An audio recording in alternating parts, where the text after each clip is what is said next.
I run for senator or I will run for vice president. Baski matanda na ako.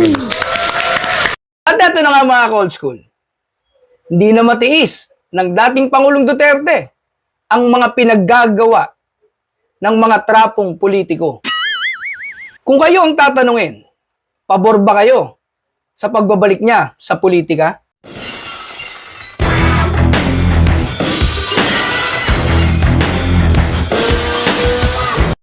Pinahaba ng pinahaba. Pagkatapos ngayon, they're talking about impeachment na naman. Hindi humihinto. So they were given the opportunity, the enemies of the state who are legally covered because they are in the Congress, made a big issue out of this para sirain ang reputasyon ng ating VP. In the first place, sabi ng mga tao, hindi kasalanan ni Sara because it was the OP, Office of the President, who gave her this intelligence fund or this confidential Yung fund. binigay ni Marcos, yun ang dapat i-audit. I-audit mo muna at tingnan mo kung may mali, nagastos ba na pribado na kamay o para talaga sa gobyerno. Tama nga naman yung sinasabi ni Tatay Diggs. Pasintabi na lang. Kung sinasabi nyong hindi nyo sinisingle out si BP Inday Sara, hindi nyo ba alam sa pinaggagawa ninyo dyan sa Kongreso, ang latigong hinahataw nyo ngayon sa Vice Presidente, ang tumbok niyan ay sa Presidente. Yung mga binibaby nyo ngayon na nagpapahukay sa bangkay ni Apo Lakay, hindi yan mapagkakatiwalaan. Yan yung mga traidor na may pansariling interest lang para sa kanilang grupo. Hindi ba kayo nag-iisip na sa mga pinaggagawa ninyo para lang sa inyong mga ambisyon, sinisira nyo ang liderato maging ang katulong ng liderato?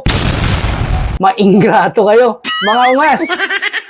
Simpleng-simple lang. Ang Pangulo ang nagbigay niyan. Kung meron mang dapat sisihin, yan ay ang presidente. At hindi agad ang vice-presidente. Tapos sasabihin nyo, walang balak, wala kayong pinag-uusapan. Ano po yung nangyari doon sa Polo Club? At bakit kayo hindi nyo alam? Samantalang ang Pangulo, alam niya na mayroong impeachment. Grabe kayo. Then you go to impeachment. You cannot go into a guessing game na basta na lang impeach. For what? Intelligence man, binigay sa iyo eh. Bakit ibigay mo sa akin kung hindi ko gastusin? Alam mo ba ginawa ninyo yan? Babalik ako sa politika.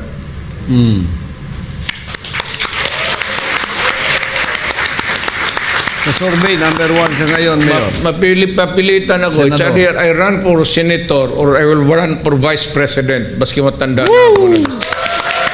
So mga ka-old school, pabor ba kayo sa pagbabalik sa politika ng dating Pangulong Duterte? Sa panahon ngayon, kailangan talaga na may magtatanggol sa vice-presidente. Sa Kongreso, wala na tayong aasahan dyan. Sa Senado, mukhang tumatagilid na rin ang labanan. Kaya kung ako sa inyo mga ka-old school, sa malayo pang 2025, piliin natin kung sino ang hindi bumibitaw sa pangalawang Pangulo. Ang masakit pa mga ka-old school, si Mang Bertong Barbero may binulong. Mukhang pati ang Senado babaligtad sa pangalawang Pangulo. Ang gulo. Mekos na yan, insan! Mekos mo na yan, Insan. Ingat!